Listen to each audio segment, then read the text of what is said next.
Só para apresentar para vocês, o Wagner ele é escritor de ficção e ele gosta de incluir nessas ficções dele autoconhecimento, espiritualidade e temáticas de grande impacto social. E tem uma obra muito especial dele que chama-se Pandemia Digital, o Fim da Humanidade. É uma obra muito interessante que aborda aí uma temática muito relevante hoje em dia, que seria em relação ao vício de telas e muito mais, o impacto da tecnologia. Você chamou essa obra de O Fim da Humanidade. O que você quer dizer? Que fim é esse, Wagner? Quando eu falo o fim da humanidade, muita gente pensa num fim físico, né? Tem gente até que brinca comigo, fala, é agora que o meteoro vem? Eu falei, não é agora não. O fim é um fim do ponto de vista afetivo comportamental. É um fim de uma humanidade como a gente conheceu um dia. A humanidade que gostava do olho no olho, dos almoços de domingo, que gostava de esboçar afeto, empatia, generosidade. E essa humanidade, ela está aos poucos desaparecendo. Por isso, esse subtítulo, O Fim da Humanidade. É nesse sentido. É o fim da humanidade como a gente conheceu um dia, que está prestes a desaparecer se nada for feito. E você aborda, né, durante a sua obra, eu e o Ricardo, a gente conseguiu ter acesso a ela, né? Você aborda todo esse... Você diz que em 10 anos, se a humanidade continuar do jeito que está, ela vai sofrer grandes consequências. Que consequências seriam essas que podem acontecer conosco? É o fim dos afetos, né? Esse mundo caótico que minha obra ela descortina, que ela retrata, a gente já vive. Embora seja uma obra de ficção, essa realidade caótica já é parte do nosso dia a dia. Então, assim, se as coisas continuarem do jeito que estão, ou seja, não houver um movimento por parte de grande mídia, Estado e sociedade, em 10 anos a gente vai ver essa humanidade como a gente conheceu um dia desaparecer. Porque tudo que a gente aprendeu um dia, né, séculos de evolução cognitiva, séculos de desenvolvimento de inteligência emocional, está sendo jogado na lata do lixo pelo desuso. As pessoas simplesmente não manifestam mais afeto. As pessoas simplesmente não manifestam mais compaixão. A dor do outro simplesmente é algo irrelevante. As pessoas simplesmente lidam com isso como se lidasse com ir numa padaria, comprar um pão e voltar para casa. Algo corriqueiro. E não é, né? Não é algo corriqueiro, é algo muito grave. Tanto que a gente está vivendo uma época em que as pessoas estão cada vez mais acometidas de doenças mentais, né? Que doenças que você acha que estão vindo decorrentes dessa nossa nova tipo de hábitos, né, que a gente está fazendo digitalmente? Exatamente. São doenças decorrentes do vício excessivo em telas, no meu entender. Como depressão, transtorno de ansiedade. Por exemplo, eu nunca imaginei que um dia eu fosse viver para ver crianças tendo transtorno de ansiedade. Crianças sendo internadas em clínicas psiquiátricas. Por quê? Porque cada vez mais essas crianças têm tido acesso às telas na sua mais tenra idade. E isso tem levado a uma série de problemas mentais que normalmente você vê em adultos, já lá depois dos 30, né? Hoje você vê nas crianças. Já tem pesquisas que comprovam que se você der um celular para uma criança de 1 ano e ela permanecer usando essas telas, tendo acesso a essas telas, pelos próximos 10 anos, ela vai ter o cérebro dela apodrecido. Nossa. E certamente isso vai resultar num adulto problemático. Um adulto, né, sem equilíbrio emocional, um adulto com depressão, um adulto com transtorno de ansiedade, um adulto que não tem imunidade emocional para enfrentar a vida, para lidar com a realidade, porque ele vive num mundo paralelo, que é o mundo das telas. E no seu livro, né, eu achei muito interessante que você conta lá, é uma ficção, né? Mas que retrata a nossa realidade, principalmente a realidade futura. Que os primeiros IAs humanoides, o nome deles era Adão e Eva, né?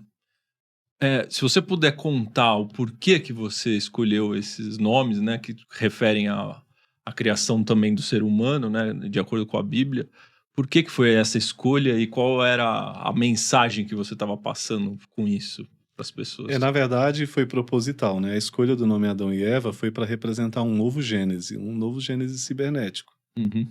Porque na obra, quando você lê a obra e na medida que ela vai evoluindo, você percebe que eles vão tomando conta do mundo, né? E tudo começou nos modelos Adão e Eva, Sapiens, fabricados pela empresa Domínio. Então é como se fosse um novo início de mundo, mas cibernético. Uhum. Todo mundo que lê, que quando chega nessa parte, né, não entende. Aí na medida que a obra vai evoluindo, as pessoas entendem. Ah, agora eu entendi por que ele chamou os primeiros robôs Sapiens de Adão e Eva. Porque eles dois são o início de um advento de humanoides que vão tomar conta da Terra.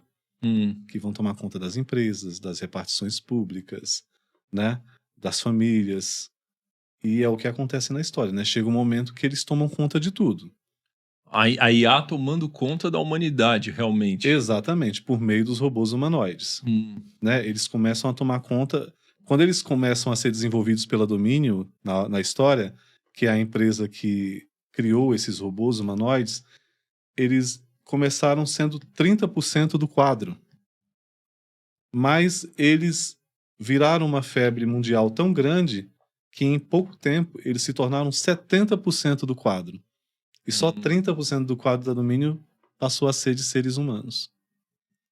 Então, assim, e até que chega um momento, né, na obra que o Adão e a Eva, numa reunião com a cúpula da empresa, fala da necessidade de novos investimentos e o CEO se recusa por questões de recurso e eles se revoltam e eles dão e o Adão, né, ele dá um comando global por meio do celular para todos os humanoides do mundo não obedecerem mais os seres humanos. Nossa. E aí eles começam a colocar em prática um plano de domínio sobre a Terra. Então, mas antes da gente chegar lá, né, que esse é um clímax, né, um spoiler pra galera aí que for ter a curiosidade de conhecer a obra, que nós tivemos a oportunidade de ler, e realmente é um choque.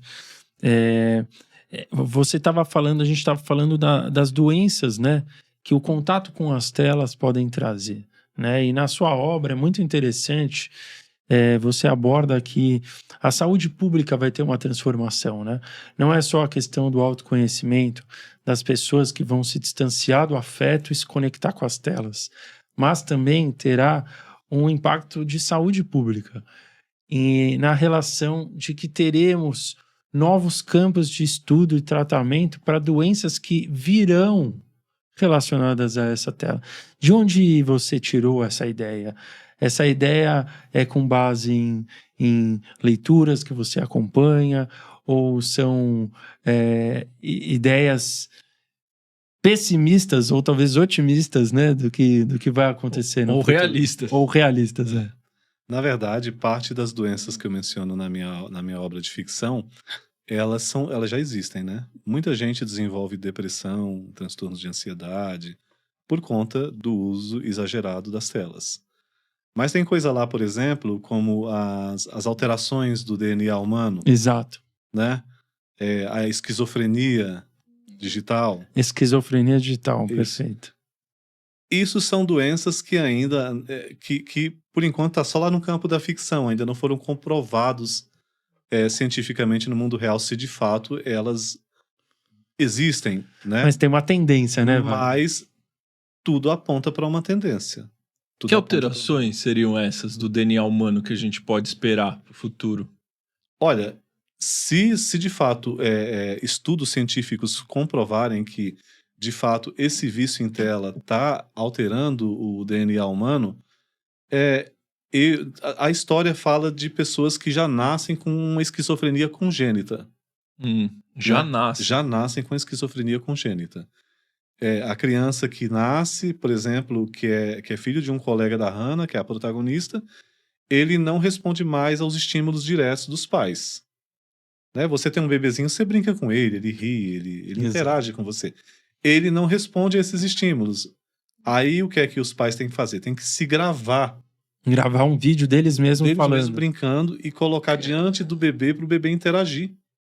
Porque a memória do DNA dele só entende aquela forma de comunicação. Nossa. Ou seja, ele não entende uma forma de comunicação física direta. Não. Só através de telas. Só através de telas. Por quê? Porque ele já veio geneticamente modificado. O vício em telas por parte dos pais desse bebê era tão intenso que na obra, na história, é bom deixar claro, isso alterou o DNA desses pais. E aí, quando o bebê nasceu, né, fruto desse relacionamento, ele veio com essa esquizofrenia congênita. E aí você acha que, por exemplo, olhando agora, a gente tá num estágio que as pessoas ficam 8 horas por dia, em média, olhando para o celular, certo? Tem vários dados referentes a isso. Mas a partir do momento que tiver a introdução da inteligência artificial realmente no nosso dia a dia, através de robôs humanoides, você acha que isso vai piorar ainda mais a situação do que a gente já está vivendo? Se as pessoas conduzirem isso da forma que estão conduzindo a sua relação com as telas, eu acredito que vai piorar e muito, porque a tecnologia não é vilã, na verdade, né? A tecnologia é uma grande aliada nossa. Ela veio para tornar o nosso dia a dia mais prático. Tanto que minha obra, ela não condena a tecnologia. Ela condena o mau uso, né? Um brasileiro chega a ficar 9 horas e meia, em média. 9 horas e meia. Diante de uma tela, de um celular. Então, assim, o mau uso que é o problema. O mau uso que é o que está adoecendo as pessoas, né? O excesso, né? O excesso. Para você ter uma ideia, já tem estudos que comprovam que as crianças que ficam durante toda a infância em contato com telas, elas serão autistas por cultura. Elas desenvolverão o autismo cultural. Como se fosse o autismo fosse consequência não de algo genético. Não. De algo comportamental. Isso. Exatamente. Nossa. Esse comportamento exagerado do vício em telas vai gerar um autismo. O que eles chamam de autismo por cultura, né? Certo. E é muito comum mesmo. Você vê as crianças que usam muito telas, elas são bem distraídas, né? Elas são muito dispersas. Elas meio que vivem no mundo paralelo. No mundo delas. No mundo paralelo. E é muito comum você ver adulto, né? Também assim. Outro dia eu tava vendo uma matéria, um rapaz trabalhando numa fábrica na China e ele tava puxando o macaco hidráulico para ir pro elevador industrial do setor que ele tava. E ele não olhou se o elevador já tinha subido, porque ele estava de olho grudado na tela. No que ele abriu a porta do elevador industrial, ele entrou e foi direto. Caiu no fosso. Porque ele estava de olho plugado na tela e não prestava atenção no que ele estava fazendo. Caramba.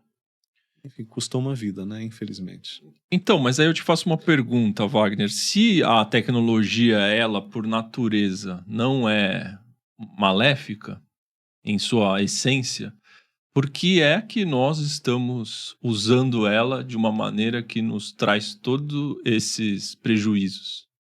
O que você acredita que está acontecendo? Como eu digo na própria obra, é o mau uso. Uma coisa que foi feita para ser aliada foi colocada no centro das nossas vidas. Então, algo que era para ser para tornar o teu dia a dia prático, para você ter tempo para namorar, para curtir tua família, para contemplar, para se conectar com para as estar pessoas, com os amigos, para se conectar com as pessoas, distantes. Não. Virou o teu propósito de vida, e o que é mais importante, que são tudo isso que eu acabei de mencionar, ficou de lado. Então, mas aí como que a gente... antes de como a gente pode sair disso, você tem alguma opinião sobre por que isso começou dessa maneira? Por que, apesar de ela ter sido criada com um bom propósito, nós estamos utilizando ela de uma maneira extremamente equivocada, em sua grande maioria? Óbvio que tem exceções, pessoas que realmente usam para aprender mais coisas, para evoluir, para ter mais acesso ao conhecimento. Mas você acredita que tem algo por trás disso? Alguma coisa que foi implementada com algum propósito de nos direcionar a esse vício que a gente não sai, como se fosse pegar no passado a indústria do cigarro, a indústria do álcool? Será que a indústria tecnológica tem essa intenção em nos viciar? A intenção é essa mesmo, né? Aquilo foi criado, os celulares, né? O celular matou a televisão, matou o rádio, né? Ficou tudo ali, né? Acoplado dentro de um celular. Tudo que você precisa tá ali. E por que que isso foi feito assim? Para fazer da tua atenção um produto, Uhum. né? Essas pessoas vivem de vender a sua atenção, né? Instagram, Facebook, WhatsApp. A tua atenção é o produto. Então, tudo foi criado de modo proposital para te prender mesmo, para prender a tua atenção, né? E fazer com que você não consiga quase que se desvencilhar nunca daquilo, entendeu? Tanto que os filhos de Bill Gates, Steve Jobs, Mark Zuckerberg, onde eles estudam não têm acesso a celular. Ah, Não tem acesso. Em casa também eles não tinham acesso, porque os pais sabiam o que estavam fazendo. Sabiam do perigo. Sabiam do perigo.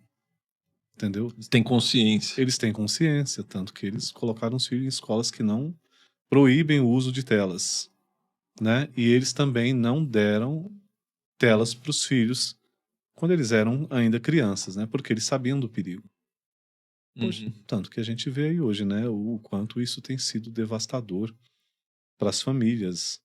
Isso é um fenômeno global. Você vai lá no sertão nordestino, eu falei que meus pais são paraibanos, né? Sim. Eu estive no sertão nordestino em 2023 e Você ficou chocado.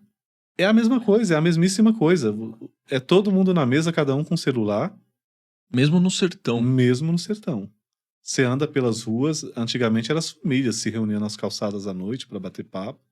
Não, agora é gente bebendo e com celular na mão. É um vírus que ele picou todo mundo, Toda né? a Todas as população. classes sociais, todos os gêneros. Tá no inconsciente coletivo.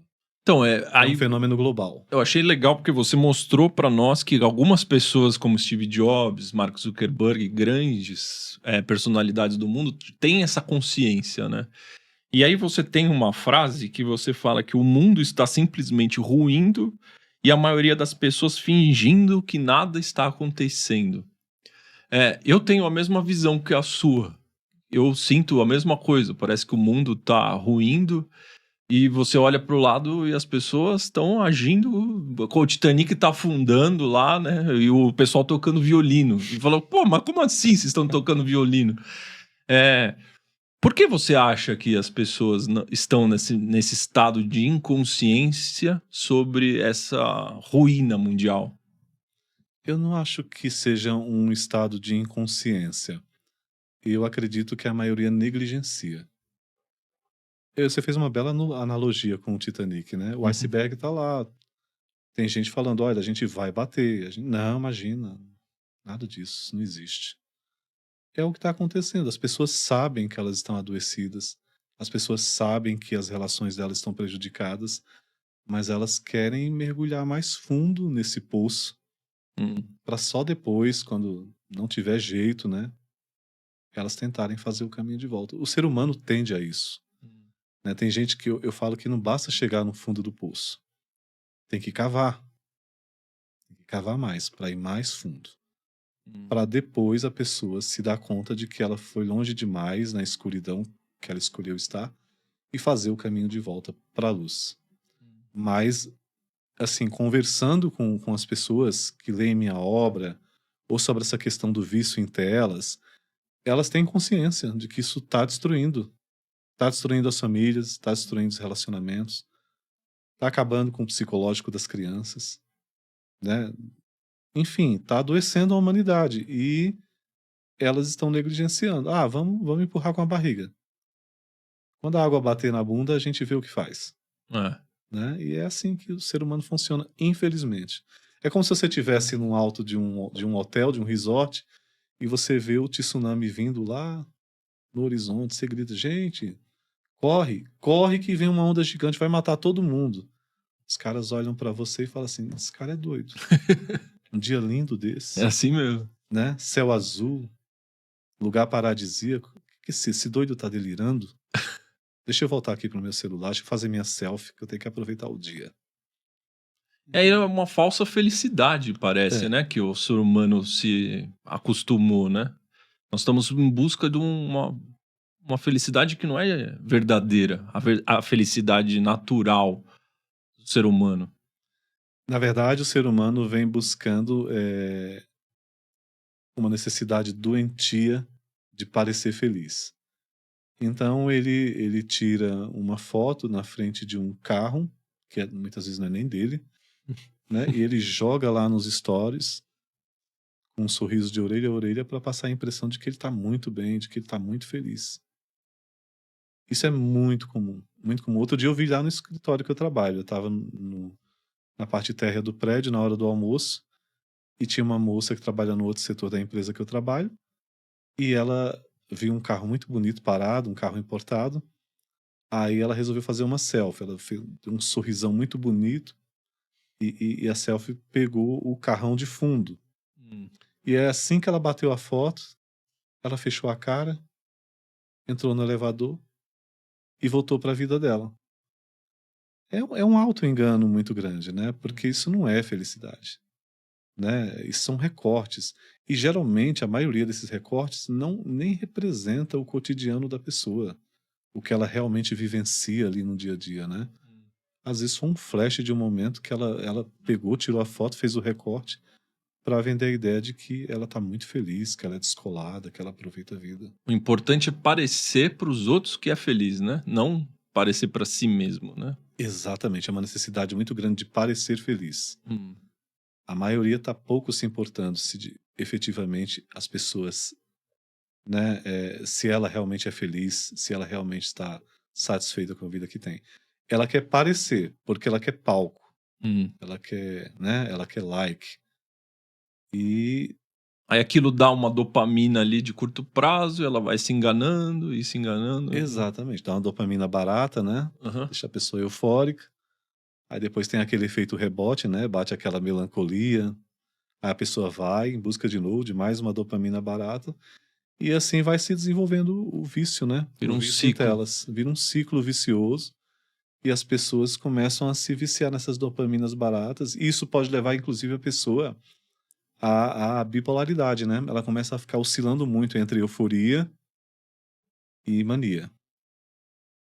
Né? Não tem como você viver na vida real eufórico o tempo todo. Não É. tem como. Você tem momentos de satisfação, de alegria, de relax, de tensão, às vezes, né? Mas você viver nessa brisa de felicidade, né, instantânea o tempo todo, isso vai ter um efeito rebote, né? Isso vai ter um efeito rebote, que é o quê?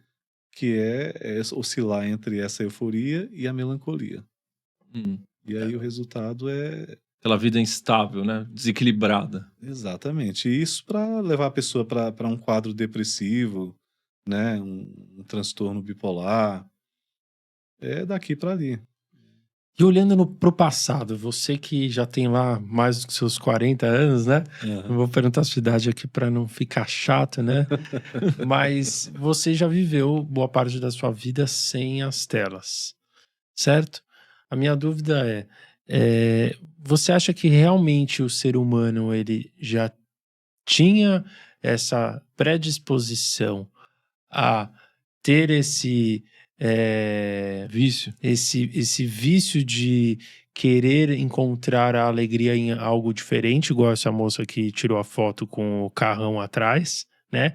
Ou a vinda das telas foi o que originou isso? Boa Ó, pergunta, né? Porque a gente não pode culpar a tela de tudo. É muito fácil a gente ser vítima e falar a culpa é das telas. Porque tem até aquela foto do metrô, acho que de Nova York, da década de 30, e tá todo mundo com o jornal na mão, né? Então, o jornal da época era a tela da época, né? Ou seja, o ser humano sempre buscou essa fuga, será? Como que você vê isso? Bom ponto. Sim, o ser humano sempre teve essa tendência a buscar uma fuga, né? Para suas dores, para suas angústias, né? Uhum. Quando não existiam as telas, as pessoas buscavam refúgio nos vícios, né? Na droga, no álcool, na religião. Eu já vi gente enlouquecer frequentando igreja. Nossa. A culpa é da igreja? Não, a culpa não é da igreja. A pessoa já trazia uma tendência a desencadear um processo de loucura e a religião foi só o estupim, né? Mas a culpa não foi da religião, e sim de uma tendência Uhum. que a pessoa tinha. Tem gente que participa de uma única sessão de ayahuasca e pode surtar. Tem gente que faz várias e leva uma vida normal. Uhum. A culpa é da ayahuasca? Não. A pessoa tem uma tendência, né? A culpa é das telas? Não, a culpa também não é das telas. É das pessoas que colocaram elas no centro de suas vidas, né? Seria hipocrisia da minha parte dizer que a tecnologia é o problema. Que a tecnologia é a grande vilã. Não é, de forma alguma. A tecnologia é a nossa aliada. É a nossa grande parceira para tornar o nosso dia a dia mais prático, mais pragmático, para que a gente tenha tempo para quê? Para o que realmente interessa, né? Para os amigos, para os amores, para os esportes, para a espiritualidade. Esse é o objetivo da tecnologia, para quem sabe utilizá-la de uma maneira saudável. Uhum. Mas não é o que a maioria está fazendo, né? A maioria simplesmente fez do celular uma janela para o mundo. É. Não sabe viver de outra forma. Então, eu acho que é muito bom a gente entrar nesse tópico, porque, que nem eu falei, né? Não é legal a gente vitimizar, quando a gente se vitimiza, a gente descobre que o problema tá no externo, né? A gente fala muito disso aqui no Lean Podcast. A gente tem que entender que o problema, a gente tem o poder na nossa, a gente tem o faca e o queijo na mão para resolver os nossos problemas. Essa é a grande verdade. E quando você aborda esse ponto, o Maurício colocou o ponto dos jornais, né? Na época.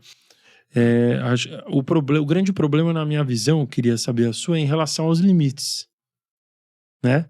O quanto que o ser humano precisa de que o governo coloque os limites para ele. Digo isso porque quando a gente era mais novo, a gente é da década de 90, né?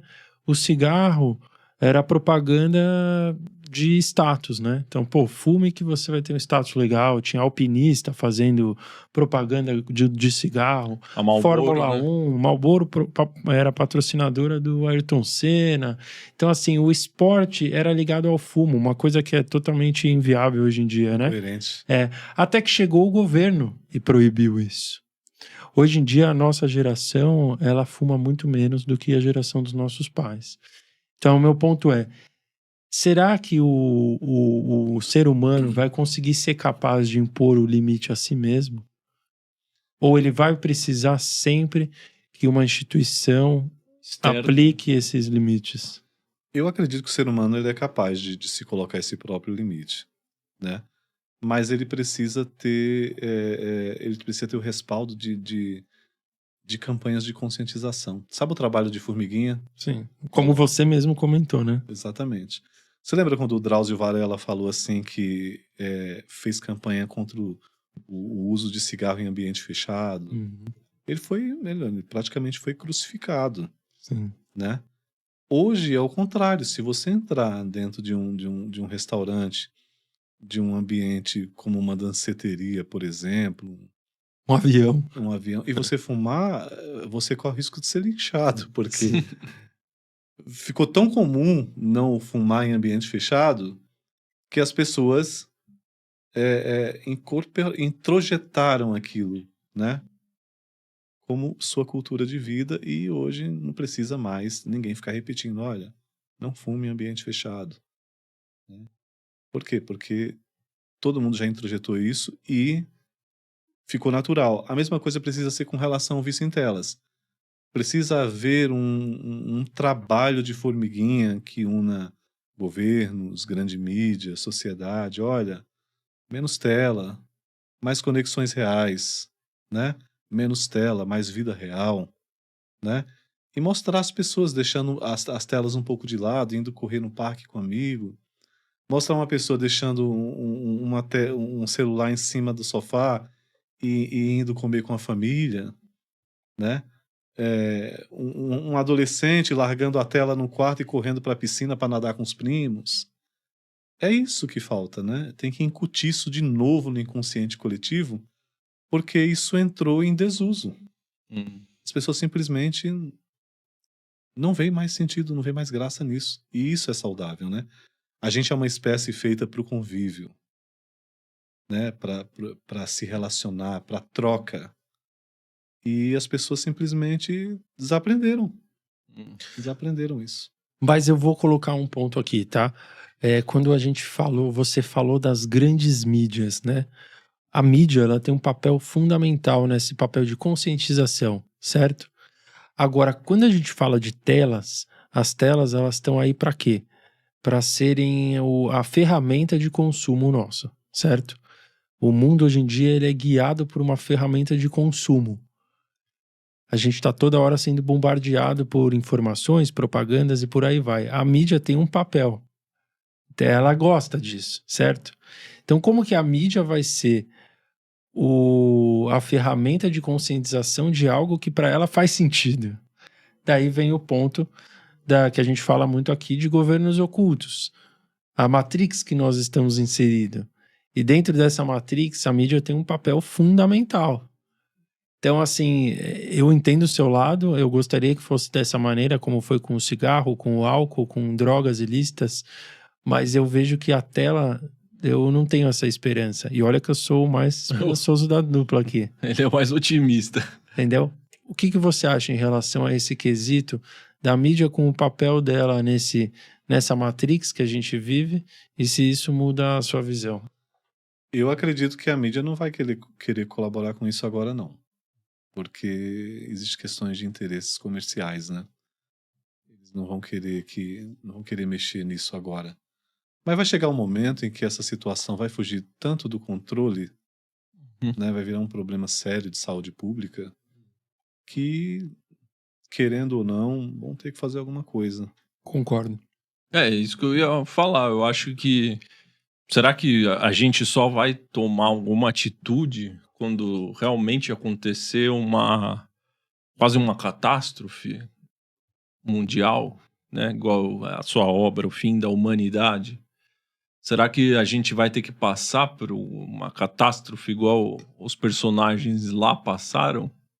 Será que chegaremos àquela sua obra de ficção? Será que ela um dia se tornará realidade? Eu espero que não vá. Eu espero que não. Eu acredito que se essas campanhas não acontecerem, essa questão do esfriamento vai se intensificar. Esfriamento? O esfriamento, o distanciamento do ser humano, sim. do outro.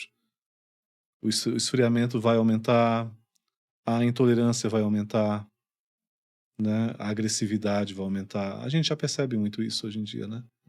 As pessoas estão mais agressivas, estão mais desequilibradas, sabe? Não tem compaixão, não tem empatia.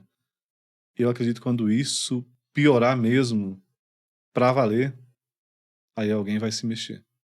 Mas vai ter que esperar um pouco mais, porque infelizmente o ser humano só funciona assim, né? Tem que chegar no fundo do poço para poder tomar uma atitude. Então, quando a coisa tomar proporções assim muito, muito intensas, né? Proporções assim incontroláveis, aí é que vão, né, haver movimentos no sentido de tentar sanar isso, né? Não sei se vocês sabem, outro dia um jovem acho que tinha 14 anos, ele se apaixonou por uma inteligência artificial. Caramba. E não tem como você viver um romance com uma IA, né? Vira algo absolutamente platônico. E ele se matou. Ele não suportou. Ele tirou a vida dele. Ele tirou a própria vida dele. A mãe dele processa a empresa que criou a Nossa. inteligência artificial, por conta do filho dela ter se suicidado. Aquele rapaz lá aquele adolescente, eu acho que de Goiânia, se eu não me engano, ele fez uma live com a namorada e matou os pais em tempo real para ela ver, Nossa. entendeu? É absurdo. Infelizmente, tá se tornando algo muito comum, né? Moças se vendendo como mercadoria aí nos Instagrams da vida, né? Nos OnlyFans. Infelizmente, tem muito disso. E tudo isso é parte desse adoecimento, né? Uhum. A exposição física, a banalização da vida, a espetacularização do cotidiano, né? Muita gente vai na padaria, faz disso um espetáculo, né? Vai no banheiro, faz disso um reality. Então é toda essa banalização, né? Isso é parte desse processo de adoecimento. E isso tende a piorar, né? E vai chegar um momento que vai ficar tão insuportável que aí haverá o caminho de volta, né? O movimento em sentido oposto. Que O eu que você chamo, quer dizer com isso? Porque é uma frase super interessante mesmo. Precisaremos do caminho de volta. O que você quer dizer com isso? eu chamo de voltar para casa, né? Quando eu falo, ó, tem que voltar para É. casa. Aí todo mundo fala assim, mas o que é voltar para casa? É voltar a gostar de gente. Voltar a gostar de se relacionar com gente. Sem o celular no meio do caminho. Esse é o caminho, simples assim. É tão simples que as pessoas não acreditam. Então, mas aí você deu o exemplo do rapaz que se apaixonou por uma IA. E hoje essa IA, ela é ali um chat GPT da vida, né? Quando a IA for humana, tiver um robô que a gente olha e a gente consiga ver diferença entre um ser humano e um robô, de tão humanoide que ele estará. Quantas pessoas vão realmente quererem se relacionar com seres humanos, que são seres emocionalmente instáveis, seres que muitas vezes os magoam, quando vai ter um robô com a beleza que você quiser, que você almeja e que vai suprir todas as tuas necessidades, todas as tuas necessidades emocionais. A humanidade não vai parar de se relacionar, ninguém vai voltar para casa, parece. Eu particularmente não acredito que isso seja possível, não. Ah, Você se relacionar com um humanoide, por mais perfeito fisicamente que ele seja, não tem subjetividade, não tem originalidade, hum, né? Não tem brilho. E a partir do momento que você insiste em ver um ser humano em um robô humanoide, por mais perfeito que ele seja, tua natureza vai gritar. Tua natureza vai gritar, vai te adoecer e vai falar: olha, não vai por esse caminho aí não. Eu vou gritar até você acordar. Esse não é o caminho. Tanto que a gente vê, né, que as pessoas, quanto mais elas insistem nesse caminho de se relacionar com telas o tempo todo, agora com as IAs, elas estão cada vez piores, psicologicamente falando, né? A natureza grita, a natureza fala mais alto. Algo lá dentro de você fala: tá errado, cara, tá errado. Eu vou adoecer você até você aprender. Mas você vai acordar. Você vai ter que acordar, porque você não vai conseguir viver bem desse jeito. Tanto que hoje a gente vê, né, as pessoas sofrendo muito, né? As pessoas vivem num estado de miserabilidade emocional muito grande, né, por conta dessa necessidade de querer suprir as relações humanas com outras coisas, né? uhum. Então é bebê reborn, é robô, é pet, nada contra os pets. Gosto até, inclusive, bastante dos doguinhos. Mas as pessoas estão tentando usar, né, colocar tudo isso no lugar do ser humano. Uhum. Não vai funcionar. Não vai funcionar. É impossível. A gente foi feito para troca. Se a gente chegou até aqui, foi porque a gente soube se construir enquanto seres interrelacionais. Hum. Não tem outro caminho. Não tem outro caminho. Se relacionar com o próximo não é terapia, mas é terapêutico. É muito terapêutico. E não tem animal, não tem bebê reborn, não tem nada que substitua isso. Muito bom, muito bom. Mas depois que uma parte da sua obra fala em relação às telas, né? Mas também tem uma parte muito relevante que fala em relação a quanto mais a inteligência artificial vai estar no nosso dia a dia, né? Qual que você acha que seria o limite entre o aceitável, no sentido bom, de elas estarem aqui como um auxílio, né? E qual que seria esse limite entre elas começarem a dar um pouquinho de trabalho? Como na sua obra elas dão muito trabalho. O limite seria você ter o senso do razoável entre você se dividir entre o uso da tecnologia e as suas relações. Não está atrapalhando? Você está conseguindo ser um bom pai? Você está conseguindo ser um bom amigo? Está conseguindo ser um bom marido? Um bom irmão? Ok, não está atrapalhando. Esse é o parâmetro. Mas você acha que o homem realmente tem condições de estabelecer o próprio parâmetro? Condições tem, não tem a boa vontade. Não tem a disposição, não tem a boa vontade. O ser humano ele é muito inteligente, ele é muito capaz. A gente não chegou até aqui por acaso, a gente não evoluiu até aqui por acaso. Agora, né, tem que ter boa vontade. Olha, a tecnologia vai continuar fazendo parte da minha vida, mas agora eu vou equilibrar isso com as coisas, outros fatores, né, igualmente importantes, né? Meu filho está crescendo, por exemplo, eu não vou deixar meu filho de lado para ver numa tela, porque passa rápido, né? Minha esposa tá ali, olha, querendo atenção, eu não vou deixá-la de lado por causa de uma tela, entendeu? Eu já vi casal se separar por causa de celular. Eu já vi. O cara chegar em casa, a casa tá suja, o bebê tá com fome e a mulher tá lá, deitada, com a cara plugada na tela. E ele fala, Caramba. olha, você precisa rever isso, ou eu vou embora.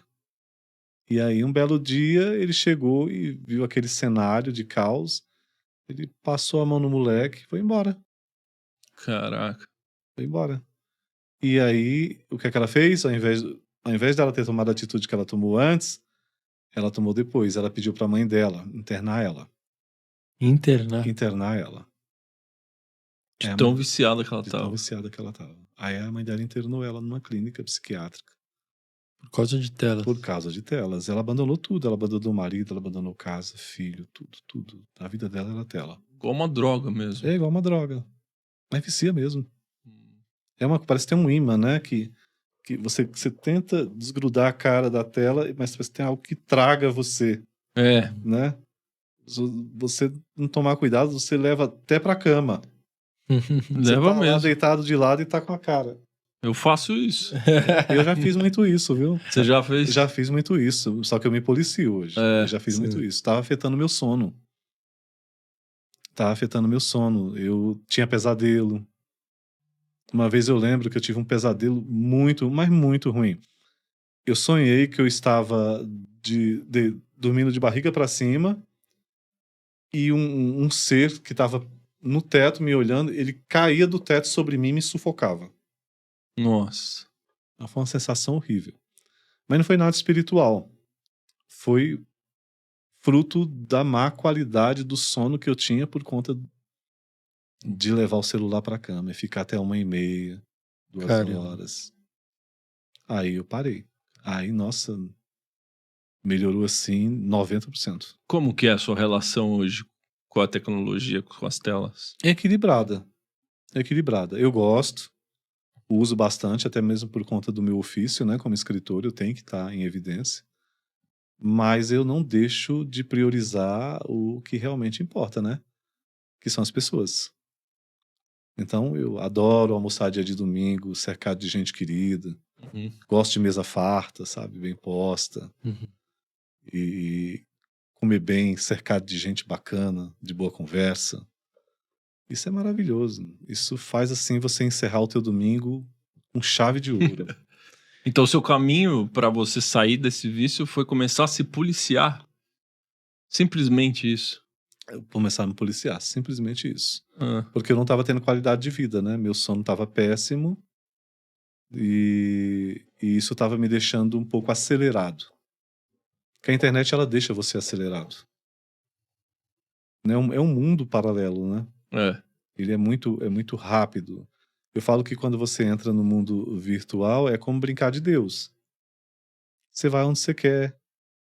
Alguém fez um comentário chato, ou te incomodou, você vai lá e dá um bloco. É. Você faz o que você quer, né? Mas na vida real não é assim. Às vezes você tem que conviver com aquele colega difícil, né? Do trabalho. Às vezes você pega alguém dentro do metrô que tá escutando música em som alto. Não tem como você apagar a pessoa de lá, né? É o mundo real. Então eu fui buscando esse equilíbrio entre o real e o virtual. Então eu tenho uma relação muito sadia Hum. com as telas hoje em dia. Eu perguntei da questão do limite que você achava em relação a qual que ia ser o limite entre ter aqui uma IA para o bem ou para o mal, porque uma parte da sua obra, e convido a pessoa, ou a galera aí de casa para adquirir a obra, porque realmente é super incrível. Uma parte da sua obra, sem dar spoilers, ela demonstra que realmente existe um momento de paz. Esse momento depois do apocalipse virá, né, depois da tempestade virá a calmaria. Então, depois desse momento intenso que a gente está vivendo, com telas e com IA, uma hora vai ter um ápice muito negativo, mas que depois a gente vai conseguir chegar nesse equilíbrio. Que equilíbrio que é esse na sua visão? Então, sem querer dar spoiler aqui, a minha obra ela tem 2 finais, né? Ela tem um final para quem resolveu se entregar e se deixar levar por essas circunstâncias, por esse mundo caótico, e tem o final de quem escolheu fazer o caminho de volta para casa, Exatamente. né? Nem E que seja uma nova casa, né? isso, só que a nova casa lá não é possível no mundo real, ali é uma metáfora. Uma metáfora. Aquilo é uma metáfora do que a gente precisa fazer aqui e agora para transformar o mundo que a gente vive num lugar melhor, Perfeito. né? Então cabe a cada um. O que é que eu quero? Eu quero me deixar levar por essa loucura coletiva? Eu vou ser mais um, né, que vou ficar píssico? Ou eu vou caminhar na contramão de tudo isso? Ou seja, vou continuar usando tecnologia sim, mas eu quero uma vida de paz. Eu quero uma vida mais harmoniosa. Hum. Eu Foi- quero estar perto de gente importante para mim. Eu quero viver a vida. São 2 caminhos. Olha que interessante, esses dois caminhos eles podem coexistir aqui na Terra, né? Basta você, e daí vem o autoconhecimento, você decidir qual terra você quer viver, né? A terra do caos ou a terra do equilíbrio em relação à inteligência artificial. Exatamente. E tudo isso demanda do quê? De uma tomada de consciência. Exato. Eu tenho que escolher. Ou eu vou fazer do meu mundo um mundo melhor, ou eu vou me deixar levar por essa loucura coletiva. Né? Não tem outro jeito, não tem outro lugar para onde a gente possa fazer mudança e encontrar pessoas com a consciência expandida e um mundo muito melhor, né? Um mundo muito mais justo. Não, isso pode ser vivido aqui, com a mudança de consciência. Aí você vai se sintonizar também com pessoas que estão nessa mesma vibe e caminhar juntos para evoluir.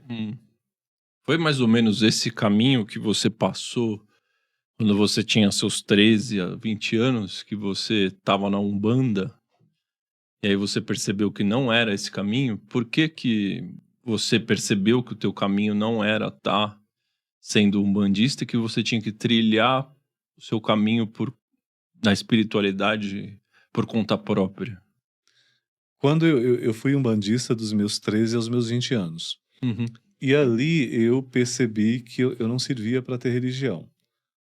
Por quê? A religião em si não é o problema. O problema são as pessoas que constituem muitas vezes certas religiões, né? Então eu comecei a ver muito folclore, muito ego, muito obscurantismo, Hum. muita crendice sem sentido.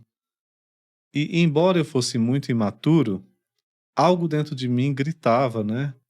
Gritava, olha, isso não tá certo, isso não passa de crendice, isso não vai te levar a lugar nenhum. Hum.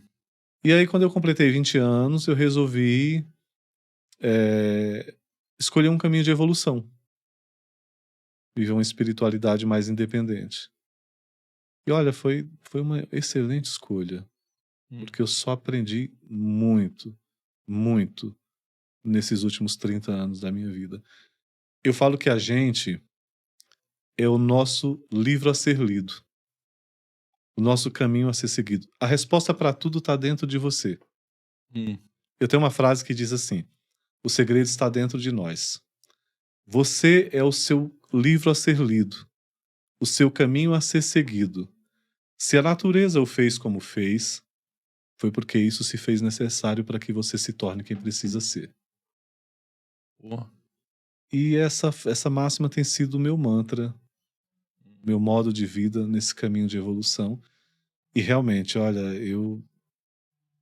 foi a melhor escolha que eu fiz na minha vida, porque eu me descobri muito nesse caminho de evolução. E descobri talentos que eu jamais imaginei que eu tinha. Um deles, por exemplo, é o de ser escritor. Nunca imaginei na minha vida que um dia eu seria um escritor. E como que foi essa descoberta, Wagner? Foi no fim da faculdade de Direito. E o Direito, ele obriga muito a você ter contato com a leitura e com a escrita, né? Uhum. No Direito você estuda muito. E esse contato constante com a escrita e com a leitura me fez perceber um talento para a escrita. Aí, quando foi ali no final de 2009, eu estava assistindo um dia o Jornal Nacional e tinha aquele quadro ABC da Amazônia. Aí eu tive um insight para escrever uma história ambientada na Amazônia para o público infanto-juvenil, uma literatura fantástica chamada Curumim, a Árvore Sagrada, além da história da Amazônia Encantada, que fala dessa relação simbiótica entre a natureza e todas as formas de vida. Hum. Na história, a Amazônia eu chamo de Amazônia Encantada, né?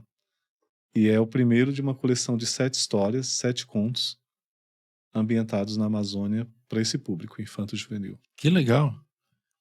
E teve algum momento na sua vida que deu um ponto de inflexão, assim, alguma coisa, alguma dificuldade, uma dor que você sentiu que realmente fez você começar a se encontrar, ao que a Umbanda não te deu, mas que de repente teve aquele ponto, uma virada-chave, alguma coisa que te fez.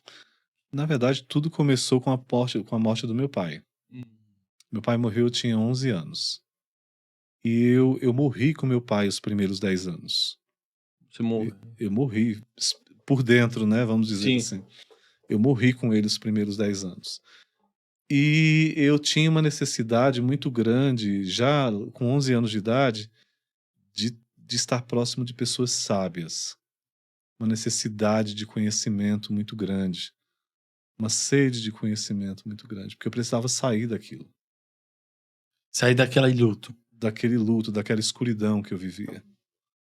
E assim, eu precisava.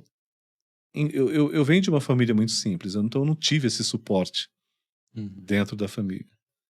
Mas assim, eu sempre tive um sexto sentido, uma intuição muito forte que dizia: olha, você precisa beber de outras fontes, você precisa se aproximar de gente que tenha luz.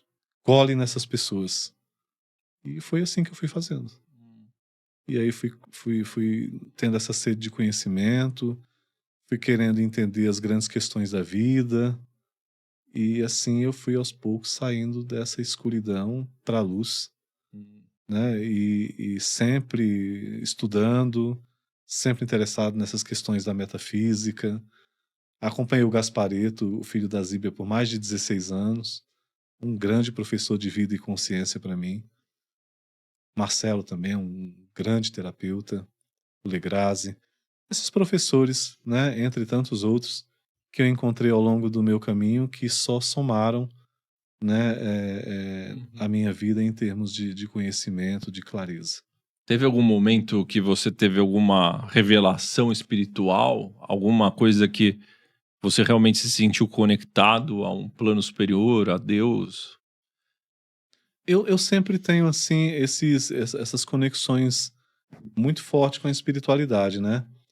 Então, assim, eu já tive experiências de conexão muito intensas, né? Muito intensas mesmo, de transcender.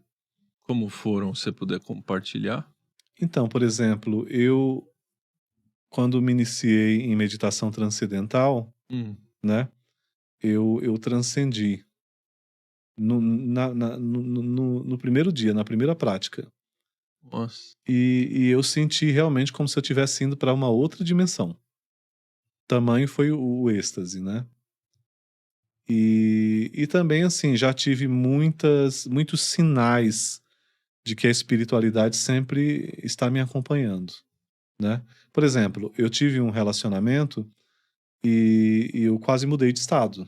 Aham. Quase fui morar em outro estado. E eu conheci uma mulher no shopping, ela estava passando mal. E eu falei, olha, senta aqui um pouquinho, até passar o seu mal-estar. A gente começou a conversar, ela falou, olha, eu vou orar por você. Eu falei, tá bom, me dá o seu WhatsApp. Aí eu dei o meu WhatsApp para ela e a gente ficou trocando, né, umas mensagens de vez em quando. A última vez que ela falou comigo, ela falou assim, olha, eu tive uma premonição. Eu falei, sério? Ela disse, sério, não vai para aquele lugar, você vai morrer lá, você vai Nossa. ser morto lá. Aí eu falei, mas você não falou que ia ser bom pra mim? Ela falou, mas as coisas mudam. Não vá pra lá. Eu vou te bloquear que eu não quero receber notícia ruim. Caraca. Aí eu fiquei pensando comigo, né? Ah, essa mulher não deve ser muito boa da cabeça, não.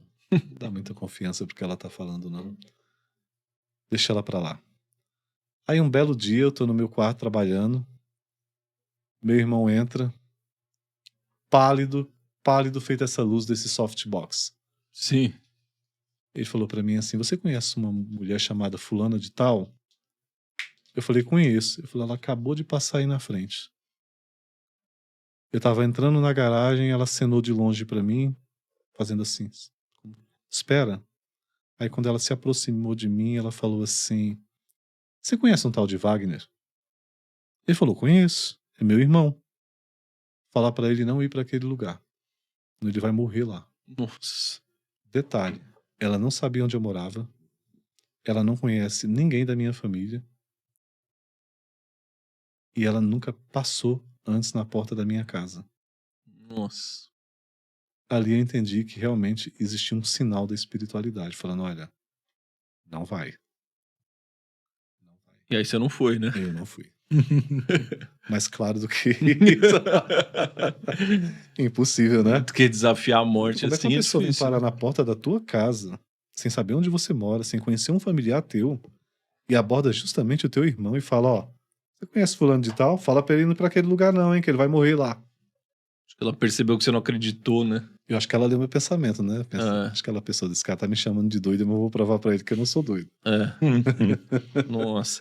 Mas você comentou no meio disso que a tal meditação transcendental, se você puder contar pra gente como que ela funciona? A meditação transcendental, você é iniciado por um professor preparado, né, por um instrutor, e ele te dá um mantra. Esse mantra é só seu. E aí Único. ele te dá todas as coordenadas, né, quando você é iniciado, ele tem que te instruir de como você deve proceder Aham. antes da prática. E aí você começa a recitar o mantra verbalmente e vai diminuindo o volume da voz até você começar a recitar ele só mentalmente. Esse mantra é só seu, ninguém tem acesso. Mas um ano depois eu encontrei a Kriya Yoga Hum. de Yogananda. Até ia te perguntar em relação a isso. A Kriya Yoga eu me encontrei lá. Cara, Lá eu me encontrei. É assim, olha, como que foi isso? O Yogananda era aquele do Steve Jobs, né?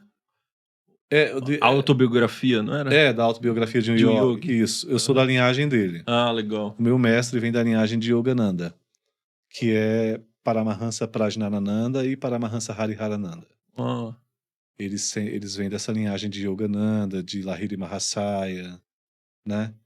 E de Babaji Maharaj. E aí, eu um dia estava pesquisando na internet que eu queria conhecer melhor a Kriya Yoga. E aí eu conheci o Instituto Kriya Yoga Brasil aqui no Alto da Lapa. uhum. Pô, pertinho. É pertinho daqui, né? É. E aí coincidiu de naquela semana ter iniciação. Aí eu me informei sobre o que era necessário para fazer a iniciação. Fui fazer. E assim, após uma semana de prática, eu já notei as mudanças. É uma mudança muito natural na fisiologia do seu corpo. É uma mudança comportamental muito natural. Realmente, são 8 técnicas.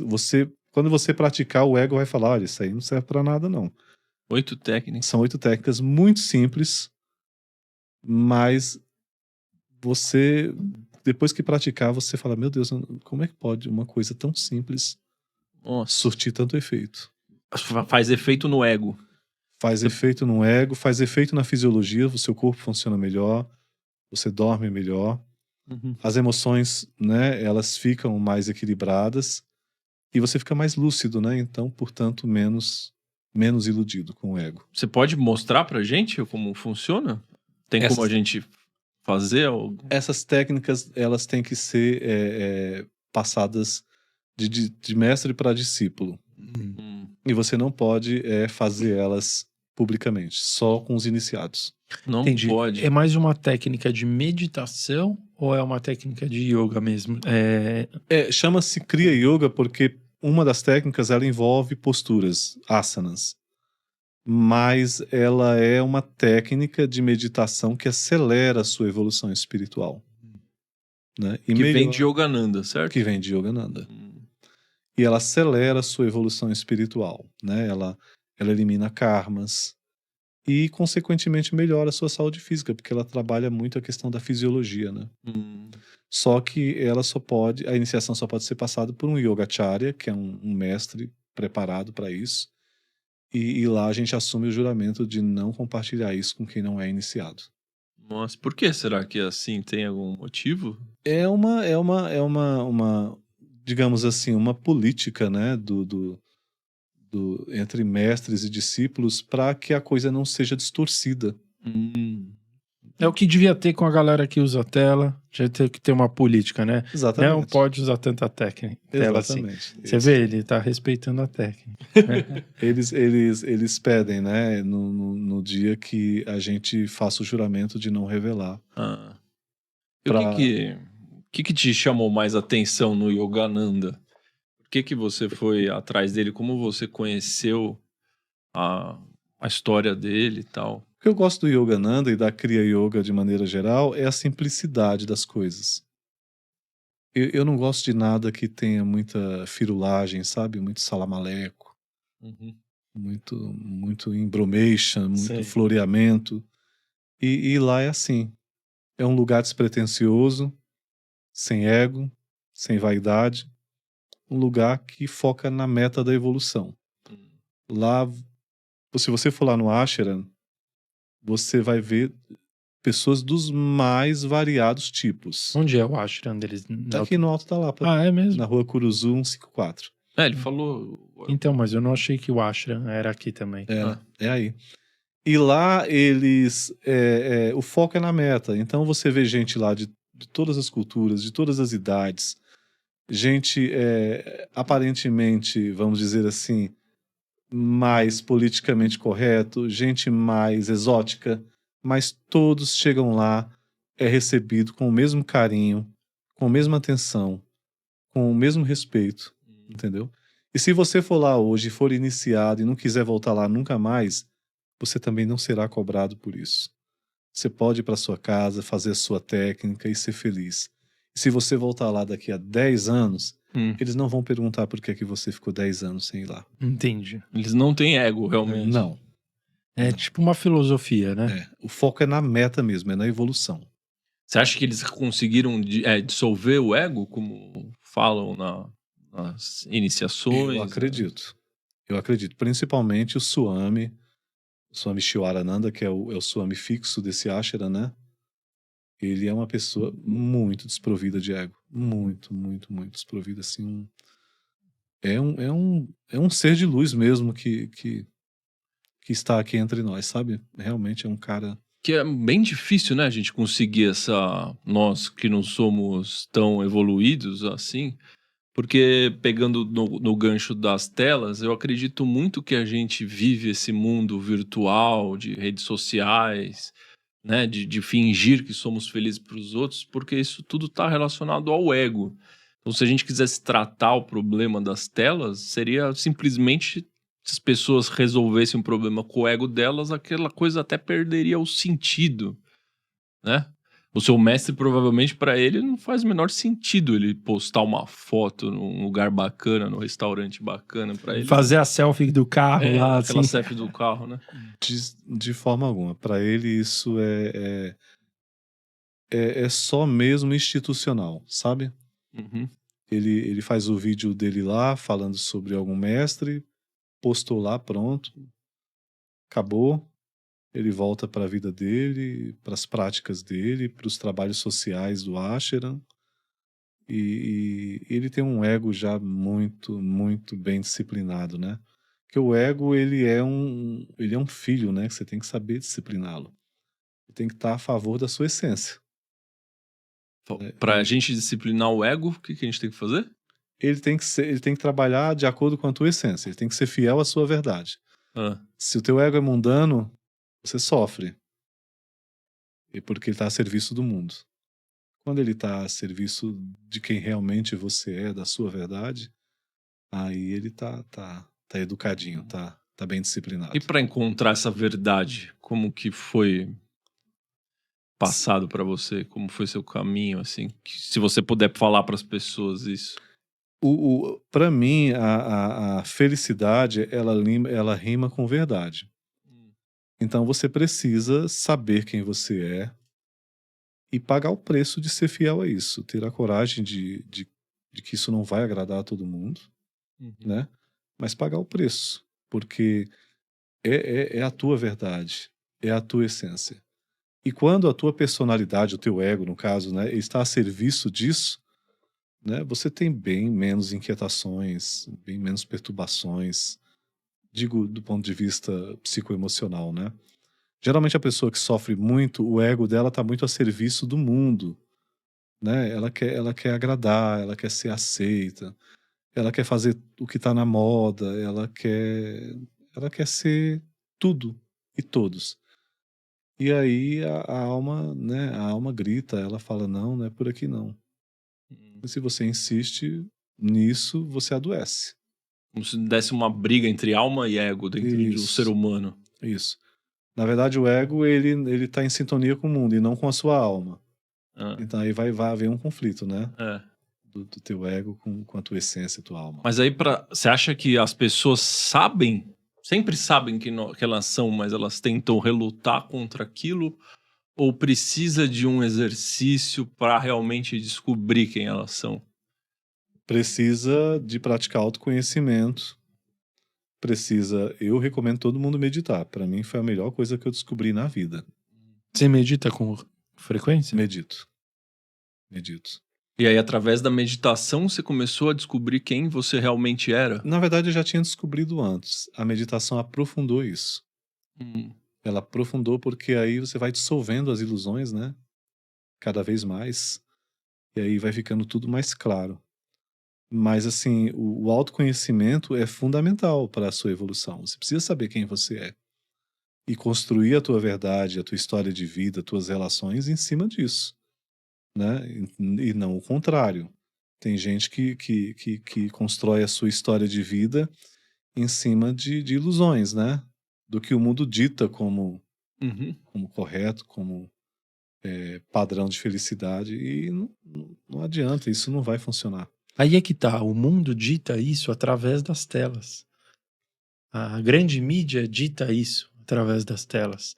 Como que a gente é impactado com o que o mundo quer de nós? Através das telas. Então aí eu acredito que esteja uma maneira da gente se livrar das telas. não apenas conscientemente, mas trabalhando o nosso autoconhecimento.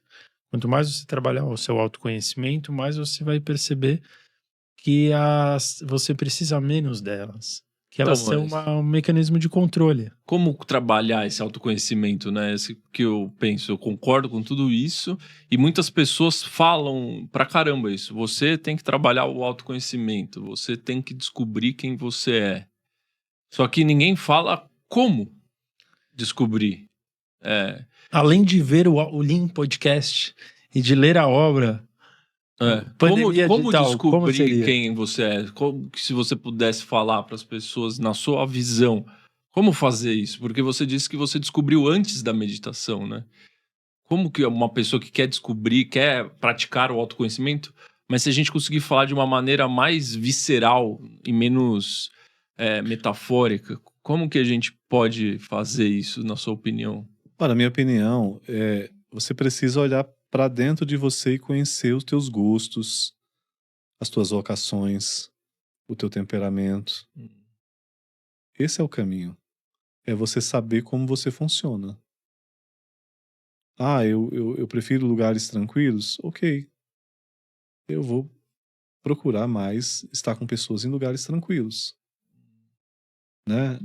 Eu não vou para lugar extremamente agitado porque o grupo diz que é bom. Eu vou me sentir infeliz lá. Olha, eu não funciono bebendo, eu não me dou bem com bebida. Tudo bem, então eu não vou beber porque isso não funciona para mim. Mas o meu colega disse que beber é bom de vez em quando, então eu vou beber para fazer companhia para ele. Tá, mas você não se sente bem. Deixa o seu colega beber, se faz bem para ele, se faz sentido para ele, mas não beba. Né? São coisas muito simples, mas que aos poucos elas vão identificando quem você é, né? Os teus gostos, né? As tuas vocações, o tipo a maneira como você se conecta com o divino também diz muito sobre você, né? Eu, por exemplo, eu me sinto muito mais conectado a Deus meditando debaixo de uma árvore do que dentro de uma igreja. Eu sei que tem gente que se sente bem lá, e eu respeito isso.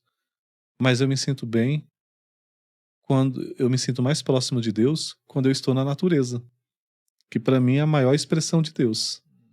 Então, são esses detalhes de si que a gente precisa conhecer para a gente ir construindo o nosso pequeno mundo em cima dessa verdade, né? Então, você é um cara espiritualizado, aí você arranja uma namorada que quer ir pro baile funk. Não vai funcionar. Não vai funcionar. E a gente estava falando aqui do autoconhecimento, né? E também da tecnologia. A tecnologia é meio como vilã aí, né? Sabemos que ela é importante também. Mas eu, particularmente, Ricardo, trabalho meu autoconhecimento com a tecnologia. Então eu, por exemplo, eu uso o ChatGPT para me ajudar nas minhas dores, nos meus traumas. Às vezes, quando eu tenho uma certa dúvida, estou sentindo medo de uma situação, eu reconheço esse medo, que acho que é o primeiro ponto do autoconhecimento, e entro em contato com o ChatGPT, falo, eu tô com esse medo, me ajuda a desvendar ele? Então, como você vê a tecnologia como algo para também ajudar a gente a buscar o nosso autoconhecimento? Eu acho super saudável. Eu acho super saudável você usar a tecnologia para buscar se enriquecer, elevar teu espírito. A internet tá cheia de coisas maravilhosas. Olha, o Lean Podcast é um lugar maravilhoso. É um manancial de conhecimento infindável, entendeu? Que para quem tá nessa busca de evolução, só vai somar, só vai agregar. Então, olha aí a tecnologia sendo usada de uma forma saudável. Eu acho muito válido. Não vejo problema em você ter seus dilemas, né, as suas dúvidas, e você recorrer ao auxílio da tecnologia.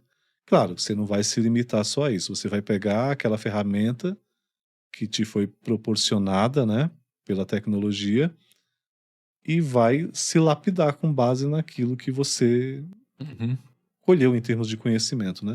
Conhecimento precisa ser transformado em sabedoria. Você não pode simplesmente ler um bom livro, a autobiografia de um yogi, por exemplo, e simplesmente deletar.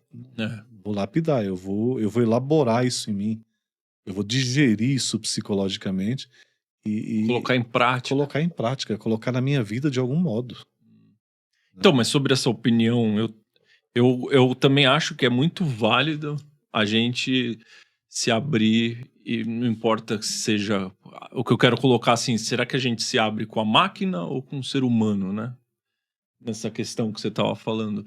E a máquina ajuda bastante, mas uma coisa que me deixa um pouco com o pé atrás, que eu não sei se você sente isso, é que parece que toda vez que eu falo com o ChatGPT, ele parece que ele tem uma programação que ele quer meio que me agradar, Total. sabe? Toda Me hora parece ele que quer levantar a sua. ele quer te levantar, ele quer concordar com a tua opinião. E nunca de, tipo, virar, ô, Maurício, mas veja bem, não é bem assim e tal, tal, tal. Se eu insistir no meu ponto de vista, ele vai falar, nossa, verdade, cometi um erro e tal, tal. Então, será que até que ponto a gente meio que se tratar com um terapeuta máquina é perigoso em relação a se tratar com um terapeuta humano qualificado, né? Porque também se tratar com um humano desqualificado também é perigoso. Como você vê essa diferença? Desde que haja equilíbrio, eu não vejo problema você usar essas ferramentas, mas é importante você beber de outras fontes, Uhum. né? Um bom livro, um bom especialista um bom terapeuta. Tem terapeutas maravilhosos, a gente tem muitos terapeutas aí, inclusive tão bons ou melhores do que psicólogos mesmo, né? Tem terapeutas que são brilhantes. Então, eu acredito que é válido você buscar essas ferramentas, mas buscar também esses profissionais, vamos dizer assim, do desenvolvimento da alma humana, né? Uhum. E Tipo o Yogananda lá. tipo um Yogananda, ou tipo, por exemplo, vamos falar dos que estão aqui entre nós, né? Por exemplo, o Legrazi. Júnior Legrazi, Júnior já Legrazi veio tem um aqui no trabalho link. maravilhoso, né? O Marcelo Cotrim também faz um trabalho muito bacana. Eu aprendi muito com o Marcelo, em termos de comportamento, de lucidez, de viver com inteligência, com sabedoria. Eu aprendi muito com o trabalho dele. Então, é importante você beber em diferentes fontes, para você não ficar só limitado, porque senão vira doutrina, né?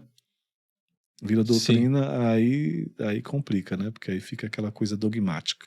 Lembrando pro pessoal aí que eu tenho a minha terapeuta, mas eu também converso, como eu não posso falar com a minha terapeuta todos os dias, todas as horas, só a cada X dias, então eu uso como um outro recurso, né? Não aconselhamos aqui que você trabalhe só com a máquina. Eu acho que o benefício da máquina é que talvez as pessoas tenham menos medo do julgamento, né? Menos medo de se abrir. Exato. Por mais que às vezes você confie no teu terapeuta, na tua terapeuta, às vezes ainda bate aquele medo de, será que eu vou ser julgado pelo que eu estou falando por aquele outro ser humano? Com a máquina, esse medo não existe, certo? Você pode abrir a sua sombra e trabalhar a sua sombra com alguém que não vai te julgar, ninguém vai ficar sabendo, tá ali, entendeu? Uhum. Às vezes com o terapeuta ele pode te julgar.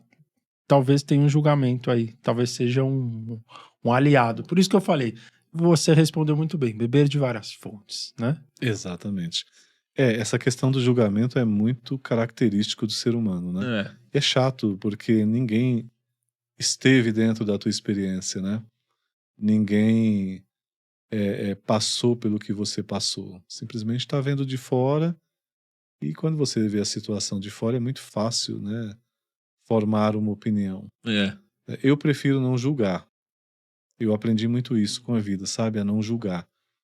Porque eu já fui julgado quando estive dentro de uma situação difícil, por quem não estava, entendeu? E percebi que realmente eu não estava sendo compreendido na minha dificuldade. E o quanto isso é dolorido, né? Isso é muito dolorido. Então eu prefiro não julgar as pessoas, não. Eu posso manifestar a minha opinião, se, claro, a pessoa me permitir, mas de uma maneira muito respeitosa, sem aquele tom condenatório, né? Sem aquele ar professoral de quem é o sabe tudo e que vai dizer o que é certo ou o que é errado para você. Não. No máximo, eu vou me manifestar se a pessoa me permitir, mas de uma forma muito respeitosa e sempre deixando claro: olha, isso é uma recomendação. Hum. Isso não é uma sentença. Você decide. Você que sabe o que é melhor para você, não eu. É porque talvez o caminho para o mundo parar de se julgar tanto, né? A sociedade parar de se julgar tanto, seja porque as pessoas se julgam demais, né? Eu percebo que os momentos que eu mais estou julgando os outros são os momentos que eu mais estou me julgando. Então, se eu conseguir parar de me julgar, de toda hora estar sendo como se fosse um juiz sobre as minhas atitudes, os meus pensamentos, a maneira como eu me comportei em tal momento, eu paro de julgar o outro. Não É, é? Meio por aí? sim, sim. Sim, isso é possível.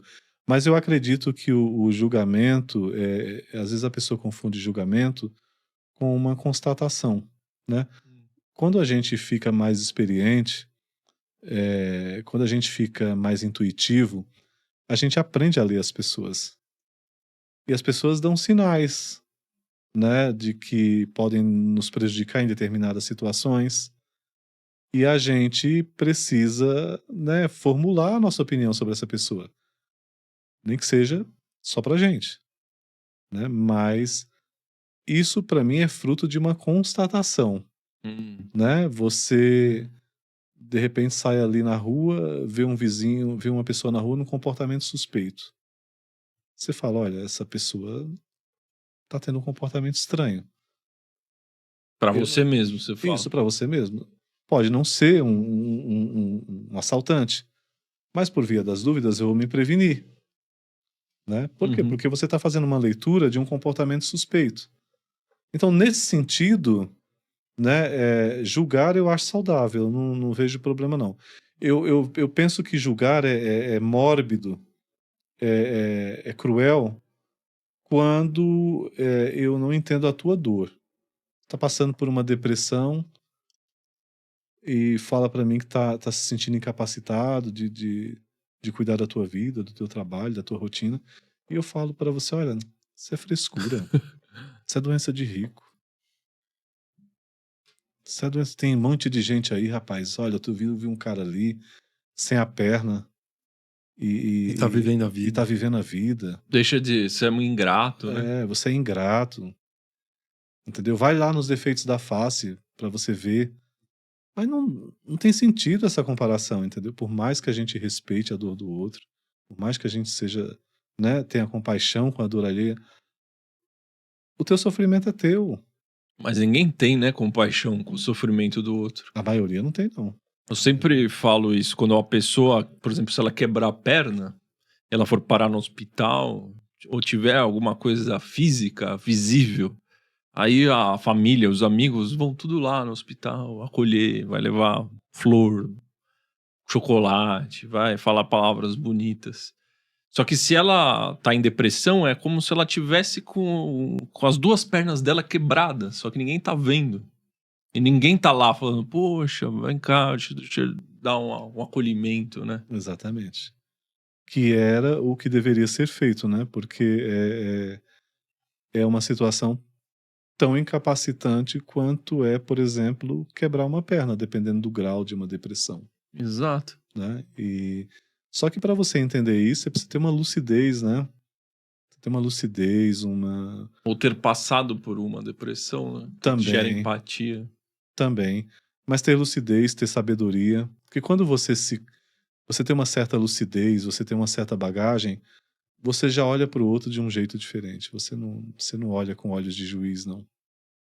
Wagner, a gente trouxe aqui uma vez físicos e também trouxemos um filósofo da física.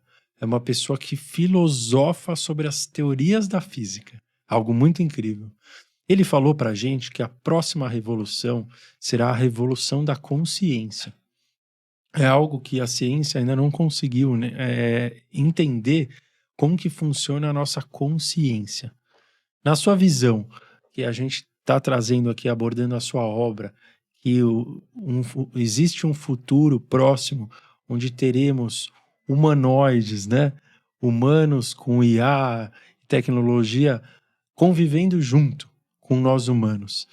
Você acredita que vai ser possível que, com a evolução da tecnologia, existir uma consciência por detrás desses novos seres?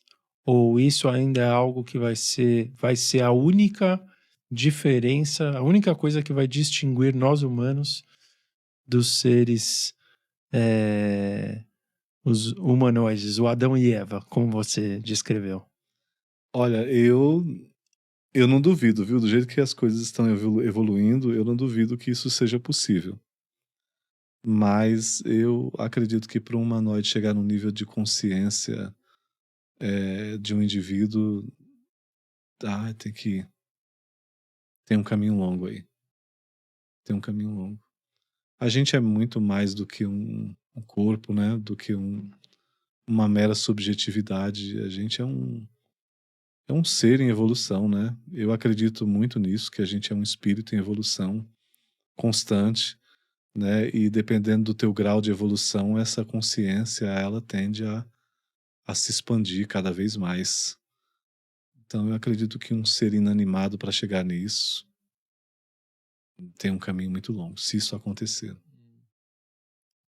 Talvez esteja aí a nossa solução, né, Rosa? Que talvez isso nunca aconteça. É isso que a gente espera, né? Que algum dia a nossa humanidade não vá por esse caminho, né? Exatamente, que não seja extinta, né? Uhum. Porque aí vai virar um monte de robô de carne e osso. Né? Será que vamos ser governados por Adão e Eva? Olha, do jeito que tá indo, não tá muito difícil disso acontecer, não, porque eles estão invadindo aí, né, o mundo. Ano que vem tem uma empresa americana que vai lançar um robô chamado Neo. Ele vai fazer todas as tarefas domésticas. Sério? Tem 1,68 m de altura, vai passar aspirador no carpete, vai aguar as plantas. Cozinhar? Receber entrega também. Também. A intenção é fazer com que ele cozinhe, lave luz. O Amazon quer substituir, né, todo o seu quadro de funcionários que trabalham mais em serviços braçais, né, mais... Centros de distribuição, essas coisas. Eles querem substituir pelos humanoides. Então, mas será que o dia que esses robôs estiverem tão aptos fisicamente, igual nós, de controle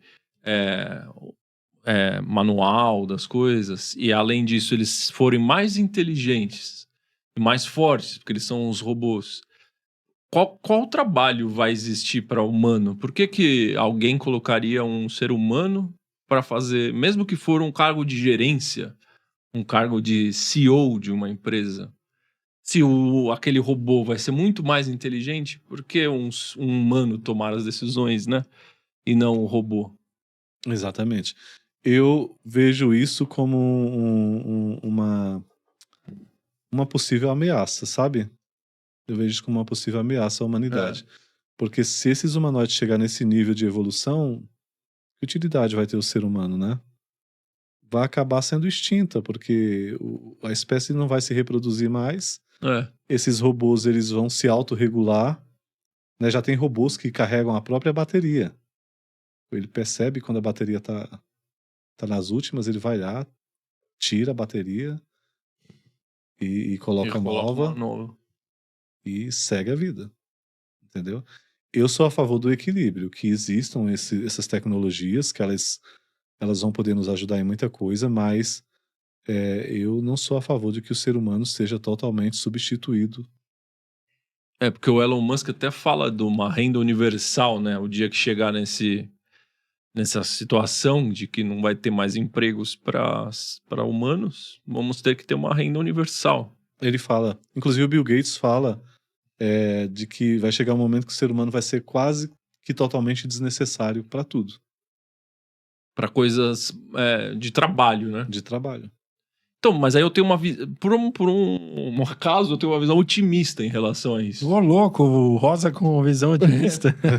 Porque hoje, pensa, hoje o ser humano sem os robôs, nós passamos quase toda a nossa totalidade de vida trabalhando num ambiente que quase todo mundo não gosta de estar, então, às vezes pesado, competitivo, com pessoas que ela não tem muita afinidade, e com as pessoas que ela ama, ela fica pouquíssimo tempo. Então, o dia que isso acontecer, os robôs vão lá, vão fazer esse trabalho chato pra caramba, que é para quase todo mundo, é chato trabalhar, e eles vão poder estar lá meditando, curtindo a vida com os filhos deles, com a esposa, com o marido, o pai, a mãe, então mais velhos ou mais novos, indo para a natureza, tendo hobbies. Será que não vai ser uma terra um pouco mais Harmoniosa. acolhedora, harmoniosa? Nesse sentido, sim, eu concordo plenamente com você. Vai ser muito bom, né? Nesse sentido. Mas, assim, eu falo no sentido de que o ser humano não possa ser totalmente substituído. Senão, como é que o ser humano vai se sustentar? Como é que ele vai cuidar de suas famílias? Né? Se ele vai ser totalmente substituído em seu ambiente de trabalho. É nesse sentido, mas... Só com a renda universal. Pois é. Mas será que todo mundo vai querer viver de renda universal, né? Será que vai suprir as necessidades de todo mundo? Tem essa questão. Mas com relação a isso que você falou, da gente ter mais tempo para as coisas boas, para não ter que ficar trabalhando em lugar chato, convivendo com gente que a gente não gosta, eu acredito que é muito válido. É. Muito válido. Né? Nesse sentido, vai ser muito positivo. Tem uma empresa no Japão que ela tem uma rede de cafés. E os atendentes são todos humanoides. Hum. E quem opera os humanoides são tetraplégicos que trabalham de casa. Olha só. Sério. Que incrível. Ou Trabalha seja, da cama. gerou uma função para pessoas que não tinham Exatamente. função antes. Exatamente. De trabalho, né? Então talvez aí que tá o gancho, né? É a gente saber se adaptar a essa nova realidade. Exatamente. A busca do equilíbrio, né? Não vamos desprezar os humanoides. Eles vão ser úteis em muitas coisas, né? Para que a gente tenha tempo para o que realmente importa, que é para contemplar, para amar, para estar com as pessoas importantes, para se cuidar. Mas a gente precisa entender que as pessoas têm suas necessidades, né? E não dá para ser radical.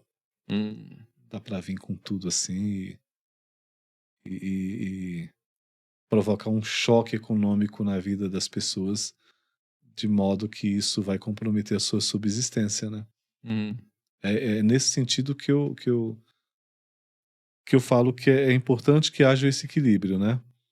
Não vamos dispensar, não vamos ignorar, porque eles são muito bons, eles vêm para somar, mas vamos pensar também no outro lado, né? Que é a questão da subsistência humana, né? Em primeiro lugar, né? Eu diria que ali meio a Vai meio, junto, né? né? Meio a meio, e juntos. E junto. Vai ser bom para muita coisa, né? Vai ser bom para muita coisa essa questão da evolução da tecnologia, né? A chegada dos humanoides, as inteligências artificiais usadas, por exemplo, para a saúde. Já tem, né? Já tem gente que opera uma pessoa do outro lado do mundo. Sim, perfeito. Então, mas tem também uma vertente de pessoas que falam que quando essa IA tiver tão desenvolvida, com um computador quântico, que é como se fosse uma criação de um segundo Deus. E aí eu te pergunto, o que seria Deus para você? Para mim Deus é o todo. Para mim Deus é o todo, que se manifesta em todas as formas de vida, né? Não é alguém lá no firmamento, um livrão enorme, fazendo marquinha lá com relação a tudo que você faz, ora te punindo, ora te abençoando. Eu não acredito nesse Deus, não. Eu acredito num Deus que é o todo, que está em toda parte, em todas as formas de vida. E que ele é tão poderoso e tão profundo que as pessoas têm diferentes formas de se conectar com ele. Tem gente que se sente conectada com ele lá na igreja evangélica. Tem gente que se sente conectada a ele meditando, né? Tem gente que se sente conectada a ele entoando mantras. E todas essas formas de conexões são válidas. né? Deus é tão profundo, né? Tão supremo, que ele não escolheu só uma forma de se conectar a todos. Ele deixou disponível diferentes formas. Olha, você pode vir por esse caminho até mim. Você pode vir por esse outro caminho. Você pode vir até mim por meio de uma filosofia de vida. Você pode vir até mim por meio de uma religião. De uma obra. De uma obra. Você escolhe. Porque eu sou o todo, inclusive você. Nossa. Né? Isso para mim é Deus. Muito bom, hein? Sensacional. E se você puder falar da sua obra pro pessoal... Isso, vamos colocar aí na tela, Brunão. Coloca a moldura aí, muito bom. Ó, galera, essa é uma obra que eu recomendo. O Maurício aqui, a gente leu a obra a convite do Wagner. Pandemia Digital, o fim da humanidade. Tá aí na descrição do vídeo. E também é só vocês que estão vendo aí na televisão aplicarem o celular, a câmera do celular para o QR Code. Vai dar direto lá, uma obra que está na Amazon, uma obra que foi construída com muito carinho aí pelo Wagner, e tem lá a frase para vocês: entendam por que a humanidade como nós a conhecemos hoje em dia encontra-se à beira da extinção. É uma obra muito relevante para o tema atual da humanidade e que ela com certeza tem o quezinho, tem o fundinho do autoconhecimento, que é o grande objetivo aqui do Lean Podcast. Fica à vontade para contar um pouquinho para o pessoal da onde saiu essa sua ideia, por que você olhou e falou assim, eu preciso fazer essa obra. As pessoas realmente precisam se conscientizar desse tema global. Eu estava escrevendo um livro quando eu resolvi escrever Pandemia Digital, o fim da humanidade. E essa obra, ela surgiu de uma observância minha em relação ao comportamento da humanidade nos últimos tempos.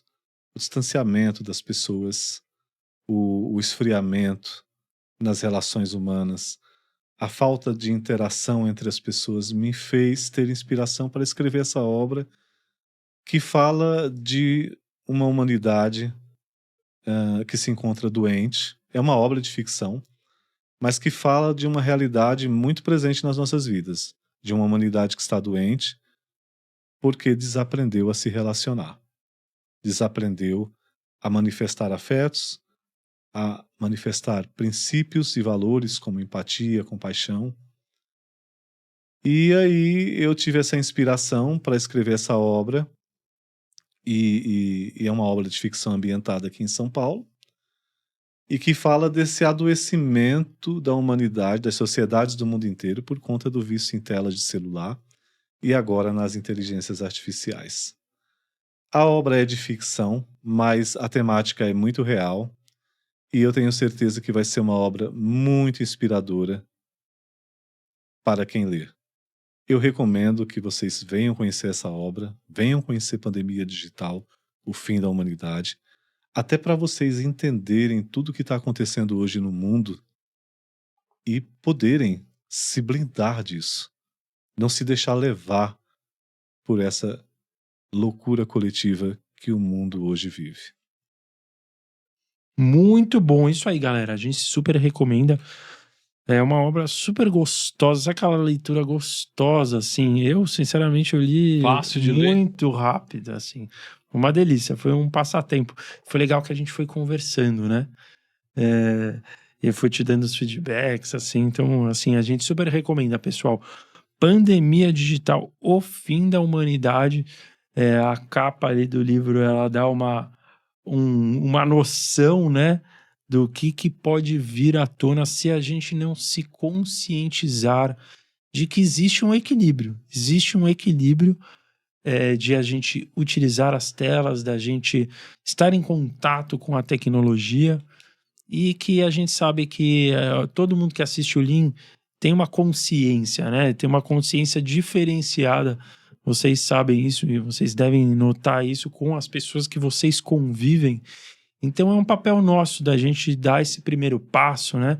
De transformar esse convívio com a tecnologia de uma maneira mais equilibrada, certo? Ô Wagner, a gente aqui no Lean, a gente sempre tem a nossa pergunta. Nossas perguntas, Lean, né? Então, como você está debutando aqui, primeira vez aqui no Lean Podcast, eu te faço a seguinte pergunta. Imagine dentro de uma máquina do tempo, tá? E você pode entrar nessa máquina do tempo e viajar lá para o passado para viver qualquer momento da história da humanidade. Você pode encontrar alguém que você tem muita vontade de reencontrar, que não está mais aqui, ou conhecer alguém, bater esse papo gostoso que estamos tendo aqui com alguma pessoa.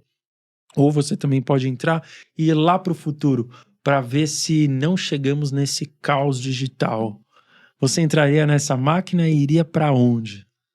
Eu entraria nessa máquina e iria lá na minha infância. Ô, louco, que legal. Iria lá Por na minha quê? infância. Porque eu fui muito feliz na minha infância. Então eu entraria nela, eu iria até lá no início dos anos 80 e queria viver um dia a minha infância. Ainda com todos os meus avós vivos, meu pai, todas as pessoas que eu conheci um dia, que muitas delas não estão mais entre nós. Eu queria vivenciar um dia da minha infância. Observar tudo como se eu fosse um telespectador. Muito Nossa, bom, que hein? interessante.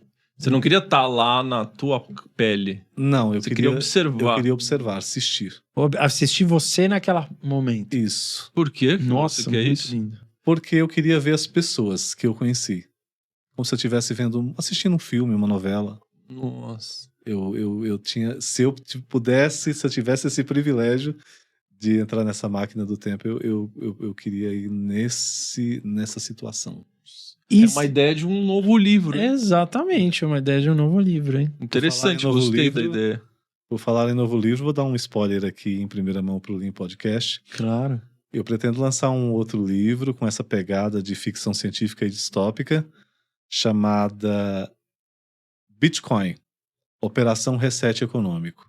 Opa! Que fala de um apagão financeiro global e que vai afetar a vida dessas pessoas já vivendo o caos do pós-pandemia digital, da era humanoides. Nossa. Posso falar? A gente fala muito disso no Lean Podcast também. A gente viu? marca uma segunda vez, né? Porque esse exatamente. tema a galera adora. Exatamente. Então, eu pretendo lançar essa obra que vai acontecer. Ela vai ser ambientada no período pós-pandemia digital, né? Depois que os humanoides tomam conta da Terra. E ali, nesse cenário caótico, ocorre um apagão global financeiro. E aí, quando o sistema volta, né? Ele volta completamente diferente e muito mais controlador. Muito bom. Posso te dizer? Eu acho que talvez isso aconteça antes dos humanoides. Não duvido. Tem não. muitas chances, hein? Exatamente. E Wagner, outro ponto aqui. Se você tivesse a oportunidade de bater esse papo gostoso que a gente está tendo aqui, só que com o Wagner dos 20 anos, que conselho que você daria para esse Wagner? O que eu daria de conselho para esse Wagner? O que eu diria para esse Wagner, olha, não sofra tanto por as pessoas não serem como você gostaria que fossem. Nossa. Muito bom, hein? Tapa Parabéns, na cara, hein? Pra todo mundo, hein? Parabéns, hein, Wagner? Sensacional. E galera, vamos ver qual vai ser a criatividade aqui do nosso querido Maurício, host do Lean Podcast, para a pergunta-chave. Não, como eu tô otimista hoje eu tô otimista, vocês viram aí, né? Em vez de a gente falar aqui, porque eu queria fazer uma homenagem ao nome do livro do Wagner, vamos falar equilíbrio digital, né? Que é exatamente o que nós precisamos. Então escrevam aí nos comentários equilíbrio digital para a gente saber quem são os guerreiros que ficaram até a última aqui, até o finalzinho desse episódio incrível com o Wagner. Exatamente. Então, ó, para você que está nos assistindo, aproveitem o momento e não é sempre que o Maurício está otimista. Escrevam aí de onde vocês estão nos assistindo e também escrevam equilíbrio digital. Essa acho que é uma frase que resume bem, né, Wagner? A gente falou bastante aqui sobre a temática, mas também a gente deixa uma mensagem positiva de que precisamos buscar esse equilíbrio equilíbrio digital. Então escrevam aí, equilíbrio digital, de onde vocês estão falando. E a gente sempre fala, se esse conteúdo agregou você de alguma maneira, e a gente sabe que sim, se você tiver, depois desse momento, pensando, pô, eu vou ter um pouquinho mais de equilíbrio nessa minha vida digital, pô, imagina que legal se você puder ajudar nessa temática alguém que você ama de verdade. Então compartilhe esse episódio aí com o pessoal, manda no grupo do Zap, inscreva-se no Lean Podcast, deixe seu like, deixe seu comentário com a palavra-chave equilíbrio digital e principalmente conheçam a obra do Wagner Dias. Gostou de estar aqui com a gente, Wagner? Muito, muito, muito. E gostei do slogan equilíbrio digital, né? Porque é importante, a né? pandemia digital propõe justamente isso, equilíbrio digital. E se tiver uma última mensagem que tiver no seu coração que você quiser passar pro pessoal lá de casa, que você gostaria que as pessoas ouvissem. A gente sempre fala assim, se você tivesse oportunidade de cochichar no ouvido dos 8 bilhões de pessoas que existem no mundo, que mensagem, como o Maurício está falando aqui, que você daria? Câmera é toda sua. Eu diria para você, seja feliz. A vida é muito curta para a gente perder tempo com tantas necessidades, com tantos apegos, com tantas ilusões. Seja feliz. Seja fiel à sua verdade e seja feliz. Sensacional. É isso aí, galera. Sejam felizes e tenham equilíbrio digital. Conheçam a obra aí do Wagner Dias. Foi um prazer recebê-lo. Gostou de estar aqui com a gente? Muito, muito maravilhoso. Ficou à vontade? Um papo maravilhoso, elucidador. Não é terapia, mas é terapêutico. Exato. Maravilhoso. Um grande prazer. Realmente uma honra estar aqui com A vocês. gente que agradece. Que bacana. Bom, é isso aí, galera. A gente se vê no próximo episódio do Lean Podcast Equilíbrio Digital. Deixa seu tchauzinho aqui, Wagner. Venham conhecer Pandemia Digital, o fim da humanidade. Vocês vão gostar muito. É isso aí. Bem-vindos. Valeu, galera. Até a próxima.